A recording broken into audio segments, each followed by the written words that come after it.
मृत्यु होती है तो हम वो देह को जला देते हैं, जिससे भी प्रदूषण होता है, और फिर उसकी अस्थियां जैसे गंगा में बहा देते हैं, उससे पानी का प्रदूषण होता है। नहीं बेटा, तो कुछ धर्मों में जैसे उसको दफना नहीं, दिया नहीं, जाता सुनो, है, सुनो, तो क्या वो सही नहीं है? आप जो कह रही हैं वो प्रश्न ही गलत है। अच्छा, प्रश्न गलत है। हमारे यहाँ जब चिता जलती है तो आपने देखा होगा चिता पे बहुत सारी औषधियां डाली जाती हैं, है ना? हाँ जी। और जब नेचुरल लकड़ी जलती है तो लकड़ी, जब कोई भी लकड़ी नेचुरल जले उस धुएं से प्रदूषण नहीं होता।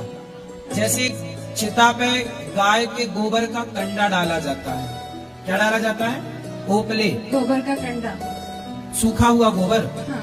तो गोबर के जलने से कभी भी प्रदूषण नहीं होता, ये याद रखिएगा।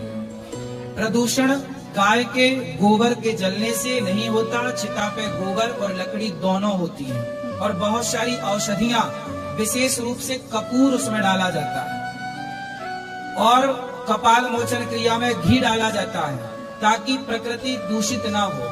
चिता पे जलाना इसलिए जरूरी है क्योंकि अभी कोरोना हुआ था, तो आपने सुना होगा कि भारत सरकार ने गाइडलाइन जारी की थी कि जो कोरोना से मरेगा उसे दफनाया नहीं जाएगा, चाहे वो किसी भी मजहब पंथ का हो, उसे जलाया ही जाएगा।